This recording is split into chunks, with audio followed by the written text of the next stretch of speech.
Hello friends, how are you? I hope you are doing well. स्वागत है आपका हमारे यूट्यूब चैनल में।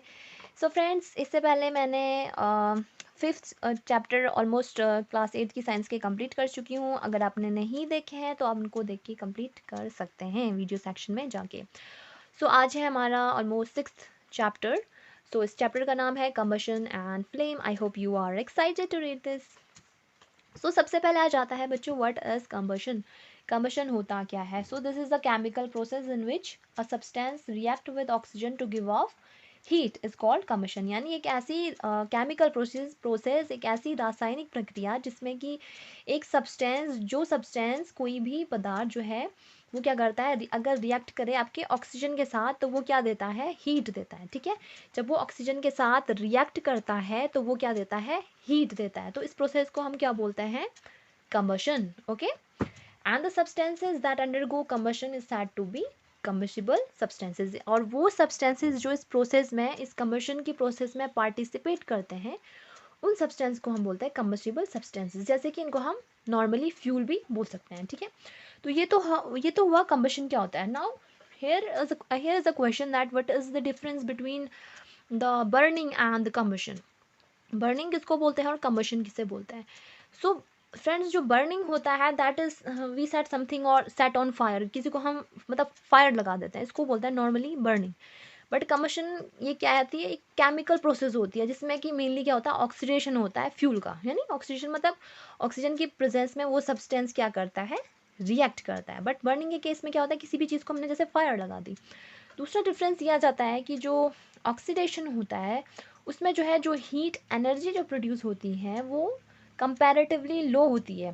जैसे अगर हम कंबशन वाली प्रोसेस को देखें तो इसमें कंपैरेटिवली जो है हायर हीट एनर्जी प्रोड्यूस होती है। But in case of burning उसमें क्या होती है, थोड़ी सी लो एनर्जी प्रोड्यूस होती है। तीसरा डिफरेंस ये आ जाता है, जो बर्निंग होता है उसमें फ्लेम प्रेजेंट होगी जब भी हम बर्निंग की प्रोसेस करेंगे उसमें फ्लेम या लाइट ऑलवेज प्रेजेंट होगी। बट अगर हम कंबशन की प्रोसेस को देखें, this is not necessary, right. इसमें प्रोड्यूस हो भी सकती है और नहीं भी हो सकती है, वो उस प्रोसेस पे डिपेंड करेगा, राइट, या फिर उस सब्सटेंस पे डिपेंड करेगा कि इसमें लाइट प्रोड्यूस होने वाली है या फिर नहीं होने वाली है। तो ये था आपके मेजर डिफरेंसेस आपके किसके बीच में, burning and the combustion. Now अगर मैं आपसे एक क्वेश्चन पूछूं, what is the difference between the burning of candle and the burning of coal, तो इसका आंसर आप मुझे कमेंट सेक्शन में दे सकते हैं। ओके फ्रेंड्स, ये भी काफ़ी इजी सा है, आप इस प्रोसेस के बाद आपको समझ में आ जाना चाहिए। ओके, सो अब हम आगे बढ़ते हैं। नाउ तो ये हमने देख दिया था कि कंबशन की प्रोसेस क्या होती है और कंबशिबल सब्सटेंसेस हम किनको बोलते हैं। अब फ्यूल, जैसे इससे पहले वाले चैप्टर में हम बता चुके हैं कि फ्यूल कितने टाइप्स के होते हैं, mainly solid, liquid and the gases. Now here is given sometimes light is also given off during combustion either as flame और एज अ ग्लो। जैसे कि मैंने अभी बताया कि कंबशन की प्रोसेस में कभी कभी लाइट या फ्लेम प्रोड्यूस हो सकती है, but this is not necessary, right. ये कभी कभी हो भी सकती है और नहीं भी हो सकती है, but in case of burning it will always produce, right. So so friends, आप सभी के लिए एक एक्टिविटी है जो आपको करनी है, बट मेक श्योर आप ये एक्टिविटी को किसी के अंडर गाइडेंस में करें या फिर टीचर के या फिर पेरेंट्स के, बट खुद से इसको कभी ट्राई करने की कोशिश ना करें। ओके फ्रेंड्स, सो एक्टिविटी क्या है, ये एक्टिविटी आपकी बुक से ही लिया गया है। सो ये एक्टिविटी क्या है, आपको क्या करना है, चेक करना है जो भी यहाँ पे सब्सटेंसेस दिए गए हैं क्या ये कंबशिबल है या फिर नॉन कंबशिबल है। अब कंबशिबल और नॉन कंबशिबल मैंने आपको बता दिया। कंबशिबल मतलब जो फ्लेम प्रोड्यूस करें, नॉन कंबशिबल जो फ्लेम प्रोड्यूस नहीं करते हैं ऑन बर्निंग, राइट। सो ये जैसे वुड हो गया, पेपर हो गया, आयरन नेल्स हो गया, kerosene oil, stone piece, torch, charcoal, match sticks and glass. आपको ये चेक करना है कि क्या ये कंबशिबल है या फिर नॉन कंबशिबल है। Okay friends, so please make आपको ये ध्यान में रखना है कि आपको ये खुद से नहीं करना है, ठीक है।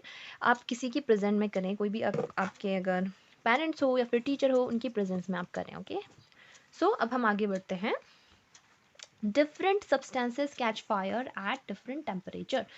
सो अब हम क्या देखते हैं कि अगर आप ये टेस्ट करोगे तो आप ये पाओगे कि जो जो भी सब्सटेंसेस होते हैं, जितने भी अलग अलग प्रकार के सब्सटेंसेस हैं, वो अलग अलग टेम्परेचर पे क्या करते हैं, आपके फायर यानी आग पकड़ते हैं। कोई जल्दी पकड़ लेता है जिसको गर्म गर्म करें, कोई क्या पकड़ता है, लेट में पकड़ता है।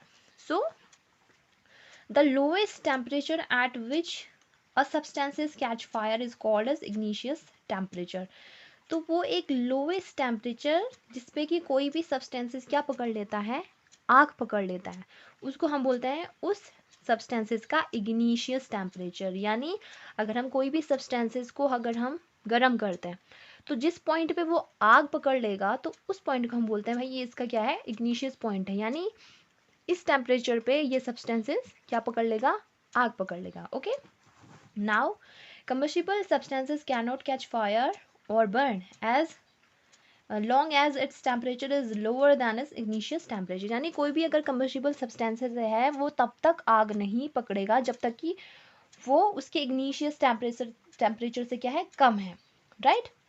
जैसे ही हम उसको उसका इग्निशियस टेम्परेचर जिसको हम थ्रेश होल्ड टेम्परेचर बोल सकते हैं, वहाँ पे अगर उतना तक अगर हमने उसको टेम्परेचर उतने तक अगर हमने उसको हीट कर दिया, उसके बाद वो क्या पकड़ लेगा, आग पकड़ लेगा। जैसे कि इसका एग्जाम्पल क्या आ जाता है, इसका एग्जाम्पल आ जाता है kerosene oil. Kerosene oil and would do not catch fire on their own at room temperature, but if kerosene oil is heated it will catch fire. तो जैसे हम देखते हैं लकड़ियों पे हम कैरोसिन ऑयल डाल के क्या लगाते हैं, माचिस जला के, तभी तो वो आग जलती है ना, खुद से वो नहीं जलेगा, नॉर्मल टेम्परेचर पर नहीं जलेगा। बट जैसे ही हम उस कैरोसिन ऑयल उस वुड को जो हमने मिक्स किया उसमें अगर हम थोड़ा सा भी हीट दे दें तो वो अपने किस पे पहुंच जाएगा, अपने इग्निशियस टेम्परेचर पे पहुंच जाएगा, अपने थ्रेश होल्ड वाली टेम्परेचर पे पहुंच जाएगा, जिसके बाद वो क्या करेगा, आग पकड़ लेगा। तो इसको हम बोलते हैं इग्निशियस टेम्परेचर। ओके फ्रेंड्स, सो इससे पहले एक एक्टिविटी और है आप सभी के लिए जो कि आपकी बुक में गिवन है। दैट इज़ आपको क्या करना है, 3 कैंडल्स लेने हैं एंड आफ्टर दैट आपको क्या करना है, उन 3 कैंडल्स में जो फर्स्ट नंबर वाला कैंडल होगा उसमें आपको क्या करना है, तीनों रखने तो जार, तीनों में ही एक जार रखने हैं आपको तीनों में। बट फर्स्ट वाले केस में क्या करना है आपको, जो उसका नीचे वाला एरिया है उसमें क्या रखना है, 2 वुड रख देना है ताकि उसमें से एयर क्या हो सके, पास ऑन हो सके, और ऊपर वाला एरिया वो खुला रहेगा, राइट। सेकंड वाले में आपको क्या करना है, जो नीचे से आपने वुड स्टिक लगाए हैं उनको आपको हटा देना है, यानी नीचे से इस तरीके से इसको जार को रख देना है ताकि उसमें से नीचे से एयर पास ऑन ना हो सके, केवल ऊपर वाले एरिया से हो सके, ठीक है। और जो थर्ड वाला कैंडल है आपको इस तरीके से रखना है कि दोनों तरफ से, ऊपर से भी आपको उसको ढक देना है और नीचे से भी कहीं कहीं से उसकी एयर पास ऑन नहीं होनी चाहिए, ठीक है। और उसको जला के आपको रखना है। फिर आपको ये चेक करना है कि किस किस में वो कैंडल जली हुई आपको मिलती है, राइट। फिर आपको आप मुझे बता सकते हैं, राइट। सो ये एक एक्टिविटी आपकी बुक में दी गई है तो आप इसको कर सकते हैं खुद से। ओके, सो अब हम आगे बढ़ते हैं। नेक्स्ट जो आपका है that is what are inflammable substances. क्या होता है इन्फ्लेमेबल सब्सटेंसेस, क्या होते हैं, the substances which have very low igneous temperature and can easily catch fire with a flame are called inflammable substances। यानी वे substances जिनका जो igneous temperature होता है, यानी जिस टेम्परेचर पे वो आग पकड़ लेते हैं, कैच फायर को कैच कर लेते हैं, वो उनका काफ़ी क्या होता है, लो होता है, लो igneous टेम्परेचर होता है। और इस वजह से वो काफ़ी जल्दी क्या पकड़ लेते हैं, फायर पकड़ लेते हैं विद अ फ्लेम, यानी इसमें लौ भी जलती है। तो इनको हम बोलते हैं इनफ्लेमेबल सब्सटेंसेस। इसकी एग्जांपल क्या क्या जाता है, पेट्रोल, अल्कोहल, एलपीजी, ये क्या होते हैं, इनका जो इग्निशियस टेम्परेचर होता है दैट इज़ वेरी लो, इसलिए हम इसको क्या बोलते हैं, इनफ्लेमेबल सब्सटेंसेस। सो फ्रेंड्स, आपने कभी कभी देखा होगा जैसे हम देखते हैं जंगलों में अचानक से आग लग जाती है, राइट। या फिर कभी सपोज किसी को अगर कोई जल गया अनफॉर्चुनेटली, उसको उसको आग पकड़ गई उसके कपड़ों में, हम क्या करते हैं उसमें, पहले हम क्या करते हैं, उस पर कम्बल ओढ़ लेते हैं, राइट, उस पर कम्बल ओढ़ लेते हैं। या फिर अगर किसी बिल्डिंग में ही लग गई आग तो फिर क्या करते हैं, फायर ब्रिगेड वाले आते हैं, उसमें पानी वानी डालते हैं। तो हम अब हम ये देखते हैं कि हम अगर सपोज कहीं पे आग लग जाती है तो हम उस फायर को कैसे कंट्रोल कर सकते हैं। तो सबसे पहले अगर हम ये देखते हैं कि अगर कोई भी चीज़ आपके फायर पकड़ रही है, यानी आग पकड़ रही है, तो उसकी 3 वजह होती है, राइट। उसकी 3 वजह क्या होती है, या तो वो फ्यूल जिस पे कि आग लगा, राइट। फ्यूल कुछ भी हो सकता है, इमारत हो सकती है, जंगल की लकड़ियाँ हो सकती हैं, या फिर अगर बाई चांस इंसान की बॉडी या कपड़े, वो भी हो सकता है, ठीक है। और दूसरी चीज़ होती है आपकी जो कि फायर प्रोड्यूस कर सकती है, दैट इज़ एयर। यानी एयर क्यों, क्योंकि इसमें से ऑक्सीजन सप्लाई होता है, वो हो गया दूसरी चीज़। और तीसरी चीज़ हीट। हीट क्यों होती है, क्योंकि जो मैंने अभी बताया इग्निशियस टेम्परेचर को प्रोवाइड कराने के लिए, ताकि उसका टेम्परेचर क्या हो सके, आपका रेज हो सके और जो फ्यूल जो हो सके वो फ्यूल जो है उसके इग्निशियस टेम्परेचर से ऊपर आ सके, जिस वजह से वो आसानी से क्या पकड़ सकता है, फायर पकड़ सकता है। तो ये 3 जो मेन रीज़न होते हैं ये फायर कॉज़ करने के लिए होते हैं। ये 3 चीज़ें अगर किसी भी चीज़ में प्रेज़ेंट हो गई तो वो चीज़ आग पकड़ लेगी। ठीक है? आपको कहीं पे सपोज़ आग लगी, आप ये जान चुके हैं कि ये तीनों चीज़ें अगर प्रेज़ेंट होंगी तो आग लग सकती है। अब इन चीज़ों को रोकने का भी कोई ना कोई तरीका ज़रूर होगा। ठीक है? तो पहला तरीका क्या होता है? पहला तरीका ये हम सबसे जो फर्स्ट तरीका हम यही देखते हैं कि भाई आग लगी तो क्या बोलते हैं? उसका विपरीत क्या होता है? पानी। हम पानी से बुझा लेते हैं, राइट? जैसे आग लग गई तो हम उसको क्या बुझा देते हैं, पानी से बुझा देते हैं। So water cools the combustible material so that its temperature brought below its ignition temperature. यानी वाटर का हम यूज़ क्यों करते हैं, क्योंकि वो उसके इग्निशियस टेम्परेचर जो उसका किसी भी जो फ्यूल का इग्निशियस टेम्परेचर अगर हाई हो गया है तो उसको कंट्रोल करने के लिए, उस टेम्परेचर को कम करने के लिए हम किसका यूज़ करते हैं, वाटर। यानी पहली सप्लाई हमने कट कर दी, ये वाली सप्लाई कट हो गई तो फायर जो है बुझ जाएगी, right? And this prevents the fire from spreading. यानी वो जो आग फैल रही है वो नहीं फैलेगी, वो बुझ जाएगी वहीं पे। ठीक है? सेकेंड आ जाता है water vapours also surround the combustible material helping in cutting off the supply of air so the fire is extinguish. यानी दूसरी चीज़ क्या होती है, अब जो हमने वो अगर सपोज किसी को जैसे कपड़े पे आग पकड़ जाती है तो हम क्या करते हैं, उस पर कम्बल ओढ़ लेते हैं। कम्बल से क्या होता है कि जो जो एयर का पास ऑन, ऑक्सीजन की पास ऑन हो रही है वो ना हो सके और वो आग क्या हो सके, बुझ जाए। ठीक है? तो वाटर वेपर्स क्या करता है, water vapours also surround the combustible material helping in cutting off the supply air so the fire in extinguish. यानी जो वाटर वेपर्स होते हैं वो क्या करते हैं, जो भी आपके कम्बस्टिबल मटेरियल है उससे क्या करते हैं, बीच में एक रुकाव का काम करते हैं ताकि जो एयर पास ऑन हो रही है उस पर वो ना हो सके, ऑक्सीजन की सप्लाई वहाँ तक ना पहुँच सके, जिससे कि वो जो जो भी आग आपकी लगी है वो क्या हो सके, बुझ जाए। जब एयर ही पास ऑन नहीं होगी, क्योंकि ऑक्सीजन तो रिक्वायरमेंट होती है ना उसकी, उस चीज़ को बर्न करने के लिए, फायर लगने के लिए, अगर वही चीज़ अगर हम सप्लाई को कट कर दें तो वो आग वहीं पे रुक जाएगी, राइट? तो ये चीज़ होगी आपकी सेकंड वन में। पहले हमने वाटर देखी, वाटर वेपर होगी, अब हम थर्ड वन पे आते हैं। सो जो तीसरा केस आ जाता है जहाँ पे कि आपके अगर आग लग जाए तो हमको क्या करना चाहिए। दो चीज़ें तो हमने बता दी कि यहाँ पे वाटर एयर का सप्लाई हम क्या कर सकते हैं, वाटर से क्या कर सकते हैं, एयर और उसका कांटेक्ट जो भी फ्यूल कम्बस्टिबल मटेरियल है उसके कांटेक्ट को हम रोक सकते हैं। बट वाटर का यूज़ हम कहाँ पे कर सकते हैं, आपके वुड या फिर कोई भी पेपर वाली चीज़ों पे अगर आग लग जाती है।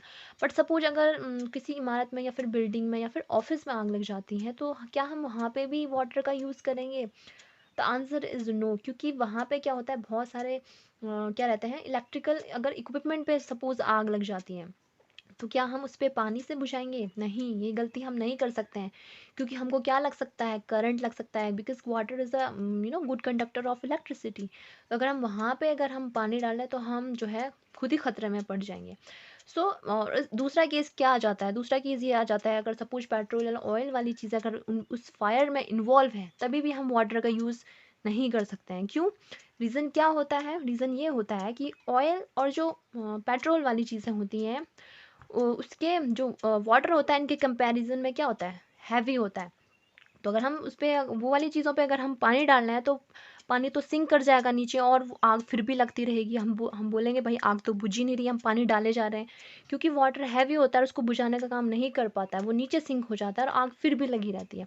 तो इन दो चीज़ों में, एक तो इलेक्ट्रिकल इक्विपमेंट में अगर आग लग जाती है या फिर आपके ऑयल पेट्रोल वगैरह वाली चीज़ों में अगर आग लग जाती है तो हम वाटर का यूज़ नहीं करते हैं ऐसे केस में।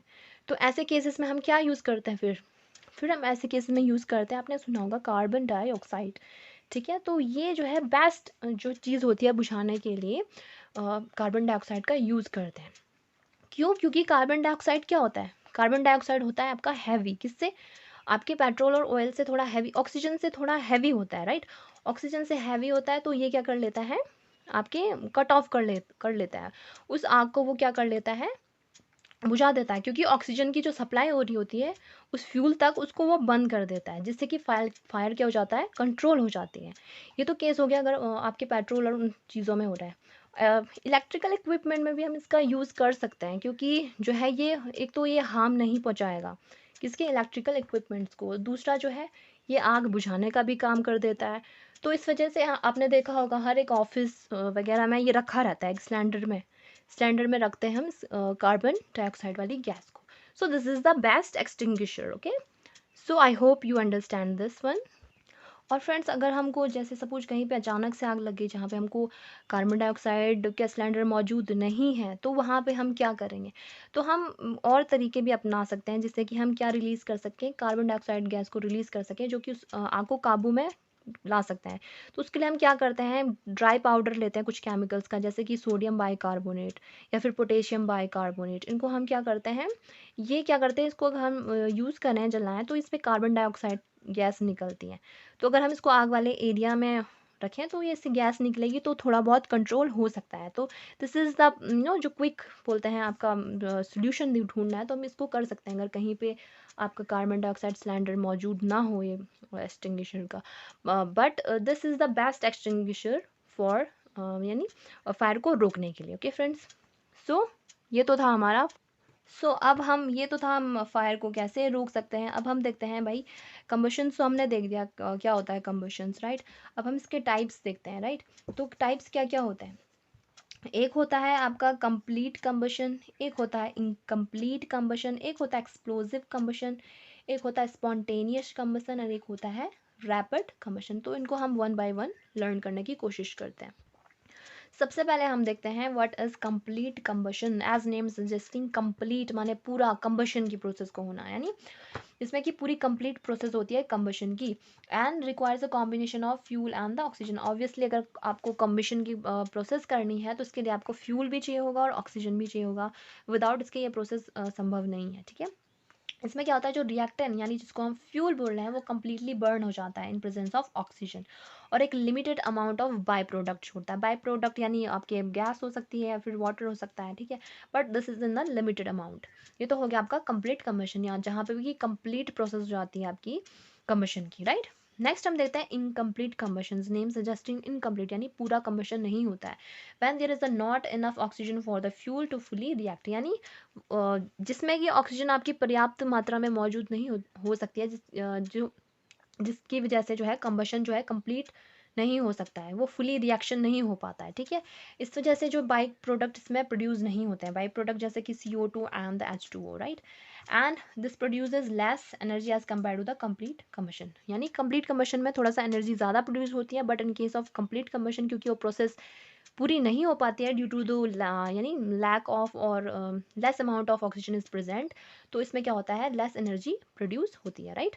सो अब हम देखते हैं नेक्स्ट वाला, what is the rapid. As name suggesting, rapid माने क्विक होने वाली रिएक्शन, क्विक होने वाला कम्बशन। तो इसमें क्या होता है, एक अगर हम इनिशियल जो है आपका थोड़ी सी हीट या एनर्जी, थोड़ी सी टेम्परेचर दे रहे हैं, तो वो क्विक हो जाती है, वो रैपिड हो जाती है। यानी when rapid energy requires external heat energy for a reaction to occur, यानी उसमें तुरंत वो प्रोसेस हो जाती है। अगर हम उसको थोड़ा सा भी एक हीट दे दें, एक्सटर्नल हीट दे दें, तो वो प्रोसेस खुद से होने लग जाती है और काफ़ी तेज़ी से रैपिड वे में होती है, ठीक है। So this reaction will continue to remain life until all of the fuel is burn up, यानी वो तब तक होती रहेगी जब तक कि पूरा फ्यूल आपका पूरा जल नहीं जाता है, राइट। तब तक ये, इसलिए हम इसको रैपिड बोल रहे हैं, एक थोड़ी सी चिंगारी दे दी और खुद से ही चल रही है प्रोसेस, राइट। कब तक, जब तक कि जो फ्यूल जल रहा है वो पूरा कंप्लीटली बर्न ना हो सके। इसका बाय प्रोडक्ट क्या होता है, large amount of heat and light. तो इसके बाय प्रोडक्ट में क्या निकलता है, बहुत ज़्यादा हीट निकलती है एंड द लाइट, लाइट यानी उसमें फ्लेम सा प्रोड्यूस होगा, राइट। एग्जाम्पल क्या हो जाता है, कैंडल, यानी when a flame ignites the wick producing a constant light that doesn't stop until all of the wax has been burn through. तो ये आपने देखा होगा, कैंडल को जैसे हम बर्न करते हैं तो वो तब तक जलती रहती है, जलती रहती है जब तक उसका लास्ट पॉइंट आ जाए। और उसके साथ साथ वो क्या प्रोड्यूस करती है, थोड़ी सी अमाउंट ऑफ उसमें लाइट भी प्रोड्यूस होती है, राइट, और फ्लेम वगैरह और थोड़ी सी हीट भी प्रोड्यूस होती है। So this is the example of rapid combustion. Now अगर हम नेक्स्ट हम देखते हैं what is the spontaneous combustion. As name suggesting spontaneous, spontaneous मतलब खुद से होने वाली, यानी खुद से होने वाली, यानी इसमें कोई भी आपको एक्सटर्नल एनर्जी की ज़रूरत नहीं मौजूद, ज़रूरत महसूस नहीं होती है, right. No outside energy is required for reaction to begin, it occurs spontaneous यानी कोई भी एक्सटर्नल एनर्जी इसमें रिक्वायर्ड नहीं होती है, खुद से ही होती है, इसलिए हम इसको क्या बोलते हैं, spontaneous, right. Material suddenly burst into flames without the application of any apparent cause, यानी क्या होता है कि कोई भी मटेरियल होता है वो खुद ही उसमें आग लग जाती है, खुद ही वो बर्न होने लग जाता है इनटू द फ्लेम्स, यानी फ्लेम्स भी उसमें मौजूद होने लग जाती है, खुद ही वो जलने लग जाता है। इसका रीज़न क्या हो सकता है? क्योंकि शायद वो जो मटेरियल होता होगा उसका इनिशियल टेम्परेचर वो नॉर्मल टेम्परेचर पे ही उसका इनिशियल टेम्परेचर से ऊपर आ जाता होगा, इसीलिए। इसका एग्जाम्पल क्या हो जाता है? जैसे कि फॉस्फोरस, फॉस्फोरस को हम कभी भी जो है नॉर्मल टेम्परेचर पे ऐसे ही नहीं रखते हैं, राइट? क्योंकि अगर हम उसको ऐसे ही रखेंगे तो उसका जो इग्निशियस टेम्परेचर होता है वो नॉर्मल टेम्परेचर ही होता है। अगर उसको हम ऐसे ही खुले में छोड़ देंगे तो तुरंत ही आग पकड़ लेगा, राइट? क्योंकि और उसमें हम कोई एप्लीकेशन भी नहीं करते हैं हीट का, कोई एक्सटर्नल हीट भी हम नहीं देते हैं, फिर भी वो आग पकड़ लेता है। इसलिए फॉस्फोरस को हमेशा हम वाटर में या फिर किसी चीज़ में डुबो के रखते हैं। खुले में रखेंगे तो वो तुरंत क्या पकड़ लेगा? आग पकड़ लेगा। इसका रीज़न क्या है? Igneous temperature, right? जो नेक्स्ट वन है that is the explosive combustion, explosion, blast, right? When a cracker is ignited, a sudden reaction takes place with the evolution of heat, light, and sound. A large amount of gas formed and the reaction is liberated. Such reactions called as explosion. यानी इसमें क्या होता है? जैसे कि दिवालियों के time पे आप फोड़ते हो क्या? पटाखे फोड़ते हो, राइट? तो क्रैकर्स को ही जब हम उसका थोड़े से हीट दे देते हैं तो उसका इग्निशियस टेम्परेचर जो है उसमें बढ़ जाता है, तो सडन क्या हो जाती है? रिएक्शन हो जाती है। और जब भी आप पटाखे को जलाते हो पहले क्या निकलता है? उसमें से थोड़ी सी हीट निकलती है, राइट? फिर धमाका हो जाता है, फिर उसमें से फ्लेम निकल जाती है, बहुत सारी लाइट और आवाज़ तक भी आती है उसमें। तो ये एक्सप्लोसिव कम्बशन का एग्जांपल है, यानी जो भी हम क्रैकर्स जलाते हैं वो किसका एग्जांपल है? एक्सप्लोसिव। और इसमें लार्ज अमाउंट ऑफ गैस क्या होती है? बनती है और रिलीज भी होती है। और इसमें क्या होता है? आपका एक्सटर्नल फोर्स भी इन्वॉल्व होता है, जब हम प्रेशर देते हैं उसको तो इस वजह से भी ये एक्सप्लोजन का काम करता है, ठीक है? तो हमने क्या क्या टाइप्स देखे आपके? कंप्लीट कंबशन देखा, इनकम्प्लीट कंबशन देखा, रैपिड कंबशन देखा, स्पॉन्टेनियस कंबशन देखा एंड द एक्सप्लोसिव कंबशन देखा। I hope this is clear to you. So next is what is flame. Flame क्या होता है? So the substances which vaporize during burning gives flames, यानी वो substances जो कि बर्निंग के दौरान वेपोराइज होते हैं। आप देखते होंगे कुछ कुछ सब्सटेंस क्या होते हैं, जब उनको बर्न करते हैं उसमें से पहले हीट निकलती है, थोड़ा सा धुआं निकलता है, राइट? वेपर होता है वो, उसके बाद मतलब वो सब्सटेंसेस क्या देंगे? फ्लेम देंगे। जैसे कि example kerosene oil, molten wax rise through wick and are vaporized during the burning and form flames, यानी जिस दौरान उनको बर्न करते हैं उनमें से क्या निकलता है? वेपर निकलता है, वेपराइज होते हैं वो, और क्या बनाते हैं? फ्लेम्स बनाते हैं, राइट? इसका एग्जांपल जो इसका जो अपोजिट है that is charcoal does not vaporise so does not produce a flame. Charcoal क्या होता है? वेपोराइज नहीं होता है ड्यूरिंग जब हम उसको बर्न करते हैं, इसलिए उसमें फ्लेम प्रोड्यूस नहीं होता है, ठीक है? तो जिन सब्सटेंसेस में आपके वो वेपोराइज होते हैं ड्यूरिंग द बर्निंग वो देते हैं आपके फ्लेम। अब यहाँ पे हम इसका सॉलिड एग्जांपल देखते हैं that is the candle, right? तो कैंडल जब हम जलाते हैं तो उसमें हमको अलग अलग लॉ दिखती है, राइट? जो आउटर वाला पार्ट रहता है that is slightly blue, right? और जो मिडिल वाला होता है थोड़ी सी येलोइश ज़्यादा होता है, और जो बीच वाला होता है थोड़ा सा रेडिश टाइप का, यानी येलो रेड टाइप का ज़्यादा होता है, राइट? तो हम देखते हैं इनके पार्ट्स में क्या क्या होते हैं, क्या होता है इसके पीछे का रीज़न, राइट? तो जो आउटर मोस्ट जो ये वाला ब्लू जो देता है आपका ऑरा टाइप का, वो जो होता है ब्लू कलर देता है, और this is the outer most complete combustion. ये आउटर मोस्ट जोन होता है और ये क्या शो करता है कि यहाँ पे कंप्लीट कम्बशन हो गया आपके फ्यूल का, राइट? जो भी हम जला रहे हैं वो क्या हो गया? उसका कंप्लीट कम्बशन हो गया। और अगर ये कंप्लीट कम्बशन हो गया है तो that means this must be a hottest part. ये क्या होता है? हॉटेस्ट पार्ट होता है, सबसे ज़्यादा गर्म वाला जो भी एरिया होता है जिसको टच करके हमको मतलब जलता है, वो होता है आपका आउटर मोस्ट एरिया, जिसमें कि ब्लू लॉ भी निकलती है। इसके बाद हम देखते हैं मिडिल वाला जोन, ठीक है? जो कि थोड़ा सा येलोविश टाइप का, येलो रेडिश टाइप का दिख रहा है, right? And the middle zone of the partial combustion, यानी जो मिडिल वाला जोन है इसमें पूरा कंप्लीट कंबशन नहीं हुआ है, ठीक है? फ्यूल का इसमें क्या होता है? पार्शियल कंबशन होता है, that's why this is the moderately hot, यानी इसमें comparison to the outermost ये जो होता है मॉडरेट, थोड़ा सा कम गर्म होता है, राइट? सो जो इसका बीच वाला हिस्सा होता है ये तो क्या होता है, क्योंकि इसमें कंबशन की प्रोसेस अभी हुआ ही नहीं है, इसको हम क्या बोलते हैं? Zone of inner most zone of unburn wax vapour, यानी जो वैक्स जो होता है उसमें क्या होता है? अनबर्न, अभी जला नहीं है, इसलिए ये लीस्ट हॉट होता है, राइट? सो जो जैसे देखने में हमको लगता होगा कि जो बीच वाला होगा वो ज़्यादा गर्म होगा, ऊपर वाला कम गर्म होगा, लेकिन ऐसा नहीं होता है। जो आउटर मोस्ट वाला जो रहता है this is the hottest part, right. और जो बीच वाला रहता है, क्योंकि यहाँ पे कंबशन की प्रोसेस स्टार्ट ही नहीं है, बर्न होता है, तो ये लीस्ट हॉट होता है, ठीक है। तो ये है आपके कैंडल्स के, जो भी ये जल रहा है फ्लेम, इसके क्या क्या पार्ट होते हैं। I hope this is interesting, right. So तो आपके लिए क्वेश्चन है, why goldsmith use outermost zone of flame for melting gold and silver. तो आपने जैसे गोल्ड स्मिथ को देखा होगा, जो वो अपने पाइप से फूंक मारते हैं, उससे लॉ निकलती है, राइट। तो वो उसमें से ब्लू कलर की लॉ भी निकलती है। तो वो जब भी मेल्ट करता है आपके गोल्ड और सिल्वर को, तो यही वाले आउटर मोस्ट फ्लेम का यूज़ क्यों करता है। This is for you and you have to answer me, okay. तो आप इस क्वेश्चन का सर्च कीजिए, ढूंढिए खुद से, दिमाग लगाइए, और फिर मुझे आप बता सकते हैं, right. And this is very interesting. So ये तो हो गया हमारा फ्लेम क्या होता है। अब यहाँ पे कुछ इंटरेस्टिंग, और भी कुछ इंटरेस्टिंग देखते हैं, जैसे कि हिस्ट्री क्या होती है मैच स्टिक की। आपने माचिस देखा, माचिस की तीली, तो इसकी क्या हिस्ट्री, कहाँ से पैदा हुआ, इसकी उत्पत्ति क्या है, राइट। तो ये जो पैदा हुआ आपके 5000 साल पहले, जो है एक छोटा सा पाइन वुड का पीस था, तो उसमें क्या किया, उसको डिप किया गया आपके सल्फर में, और उसको यूज़ किया जाता था आपके माचिस की तरह, माचिस की तिल्ली की तरह। ये कब हुआ था, इसका जो राइज हुआ था, ये आपके इजिप्ट में हुआ था, राइट। जो एंशियंट इजिप्ट थे, वो लोग इस तरीके से जलाया करते थे, यानी जो पाइन वुड होता था, उसका पीस लेके उसको सल्फर में डिप कर देते थे। इस तरीके से वो एक माचिस की तरह का काम कर लेता था। लेकिन ये तो पुराना एंशियंट वाला हो गया आपका तरीका। लेकिन मॉडर्न में क्या होता है, काफ़ी ज़्यादा डेवलप हुआ है, और ये जो रिसेंटली डेवलप हुआ हुआ है, राइट। 200 साल पहले ही ये भी रिसेंटली डेवलप हुआ था। जो इस माचिस का जो ये ऊपर वाला एरिया होता है, राइट, दिल्ली का जो आप देखते हैं ऊपर वाला एरिया, इसमें ऐसा क्या होता है कि इसको अगर हम रगड़ते हैं रफ एरिया में, तो वो क्या कर देता है, उससे क्या होता है, आपकी फ्लेम निकलने लग जाती है।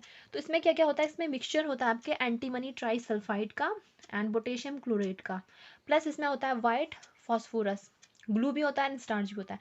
तो इतने सारे मिक्सचर होते हैं आपके इस माचिस की तीली का, जो अपर वाला एरिया होता है। फिर से रिपीट कर रही हूँ मैं, जो ये माचिस के ऊपर वाला एरिया होता है, इसमें क्या क्या मिक्सचर होता है। दिस ये क्वेश्चन आपके जनरल नॉलेज का भी हो गया, तो इसको हर किसी को पता होना चाहिए, क्योंकि हर कोई यूज़ करता है, राइट। एंड आई थिंक इस चीज़ पे कोई गौर भी नहीं करता होगा कि माचिस की तीली के अपर वाले पार्ट में क्या होता है। तो ये आपको एक नई चीज़ में पता चल गई, राइट।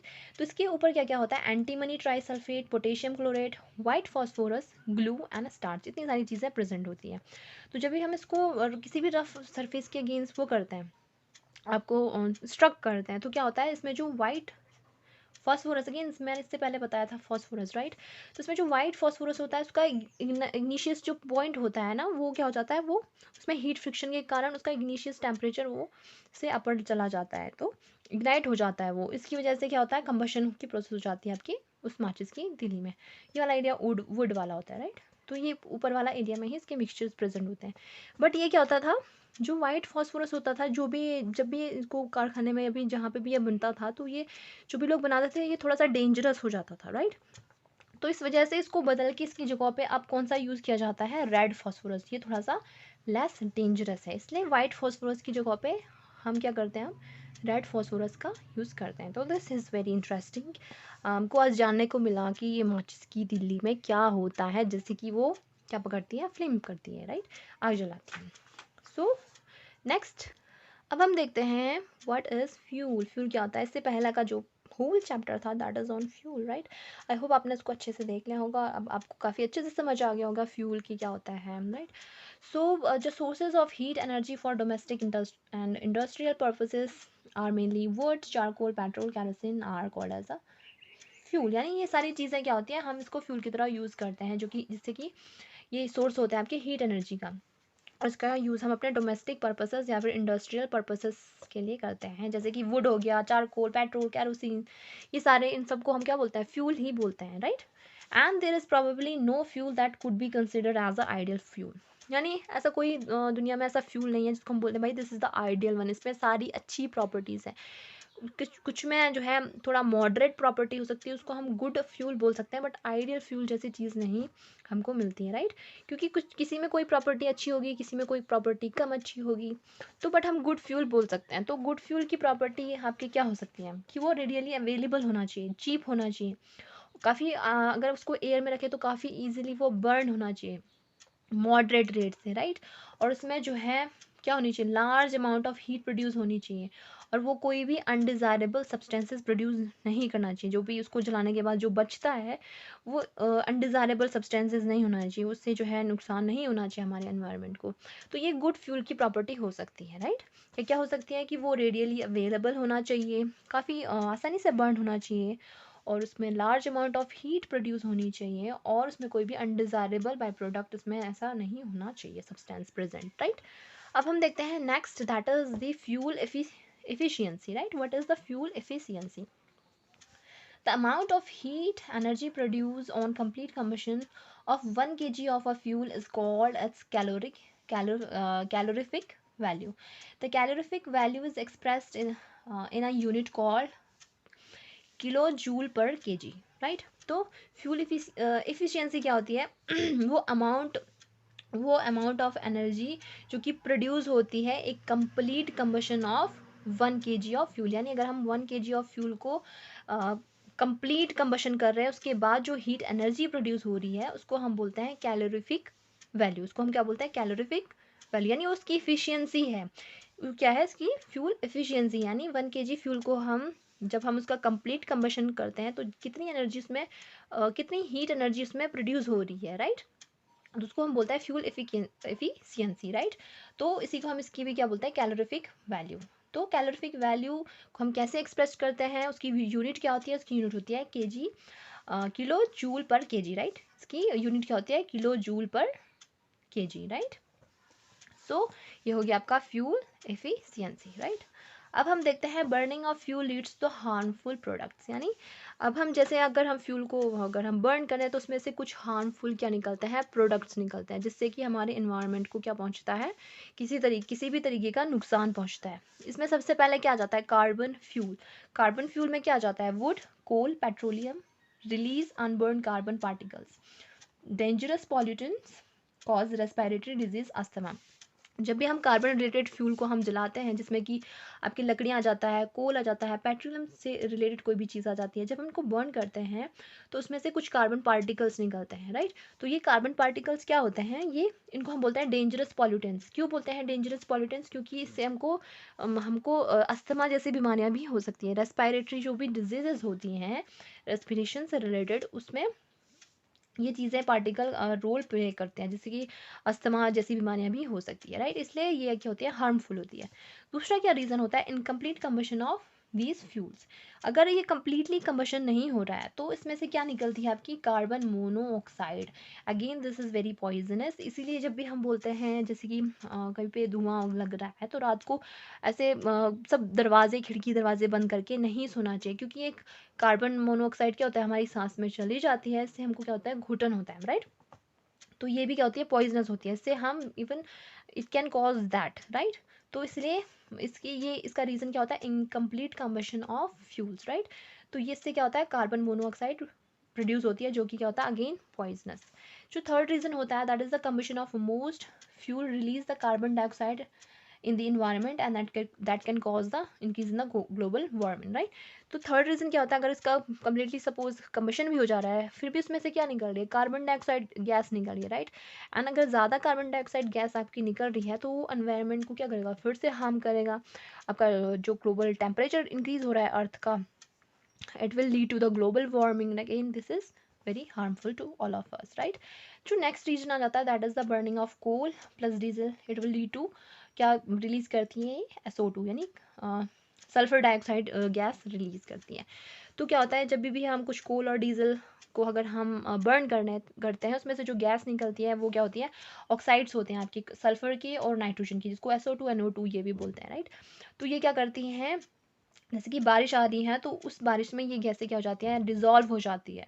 और जैसे वो बारिश अगर धरती पे आती है तो वो एसिड रेन के रूप में आती है, उसको हम बोलते हैं फिर एसिड रेन। अगर उस रेन में आपकी इन्वॉल्वमेंट है, आपके इस सल्फाइड्स के और नाइट्रोजन और सल्फर के जो ऑक्साइड्स की अगर इन्वॉल्वमेंट आ जाती है तो उसको हम फिर बोलते हैं acid rain, and this is again harmful for the crop, building and soil.